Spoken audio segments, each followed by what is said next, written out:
They say the most dangerous chains are the ones you can't see.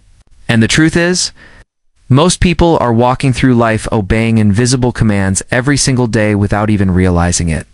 You think your choices are yours, but what if they're not?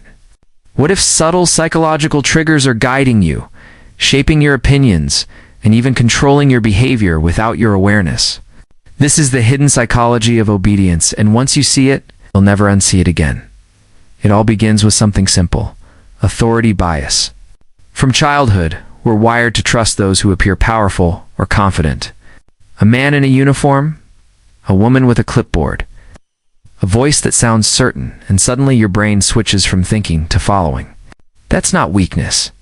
It's survival programming. But manipulators, corporations, and even media exploit it daily. The next time someone tells you, "Because I said so," or "experts agree," pause and ask, do they really know more, or do they just look like they do? Then comes the social proof trigger, one of the strongest forces of obedience. When you see others doing something, your mind whispers, they must know better. Crowds, trends, and social media thrive on this. You buy what others buy, believe what others believe. Not because you thought deeply about it, but because your brain wants safety in numbers. The crowd becomes your compass. But remember this: crowds don't think. They react. The people who rise above average never follow the crowd blindly. They question the direction first. Another invisible force is the reciprocity trigger. It's that psychological urge to return a favor. Someone gives you something, a compliment, a gift, a discount, a kind gesture, and suddenly, you feel a quiet pressure to give something back. That's why manipulative salespeople offer free samples or free advice. It's not kindness. It's strategy. Your brain equates "I owe them" with "I must comply." The moment you notice that feeling, stop. True generosity doesn't expect repayment next. We fall for consistency, pressure, the deep psychological need to appear stable and predictable. Once you say yes publicly, your brain hates saying no later, even if you change your mind. Manipulators use this in negotiations, marketing, and relationships. They get you to make a small commitment first, then build on it. You said you like this. They'll remind you, and suddenly, you're agreeing again. Just to stay consistent with your past self. But real growth means changing your mind when new truth appears, not defending old mistakes. Then there's fear of rejection, the invisible leash of social control. Humans crave belonging. We obey, agree, and stay silent. Not because we're weak, but because we fear isolation. Think about how many times you've held back your opinion just to keep the peace. That's social pressure winning. Manipulators sense this weakness and use phrases like "everyone else agrees" or "don't be the only one." They frame independence as rebellion. But remember, the people who changed history were once called difficult, disobedient, or crazy. Now, one of the darkest triggers, emotional anchoring. When someone repeatedly links a strong emotion like fear, love, or guilt to a person, product, or idea, your logical brain slowly turns off.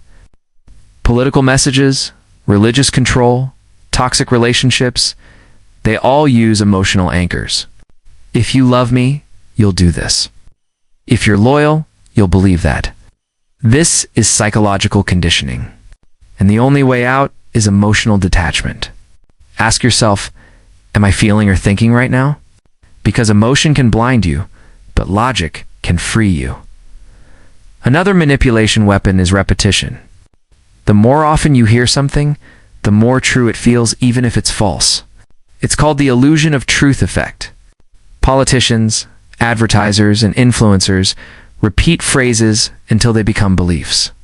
You deserve this. They're the enemy. This is normal. Your brain accepts familiarity as safety. But the wise mind knows repetition isn't proof. Truth doesn't need to shout, it just needs to stand. And here's the one few people talk about: ego flattery. Compliments can be powerful control tools.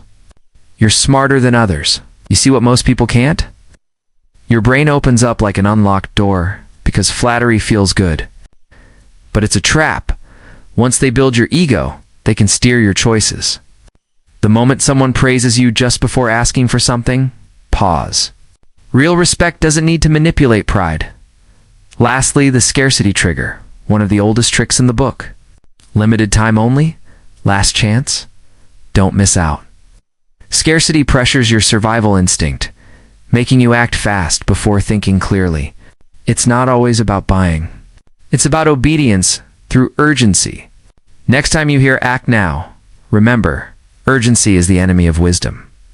So how do you break free from these invisible strings? Awareness. Once you recognize the triggers, you gain control. The trick is to slow down the automatic reactions. When someone pushes you emotionally, pause. When everyone agrees, question. When urgency rises, breathe. Because freedom doesn't mean doing the opposite of what you're told. It means thinking before you act. It means knowing why you choose, not just what you choose. The most powerful people in the world aren't those who control others. They're the ones who can't be controlled, and that can be you. Train your awareness. Guard your emotions. Challenge your first reactions.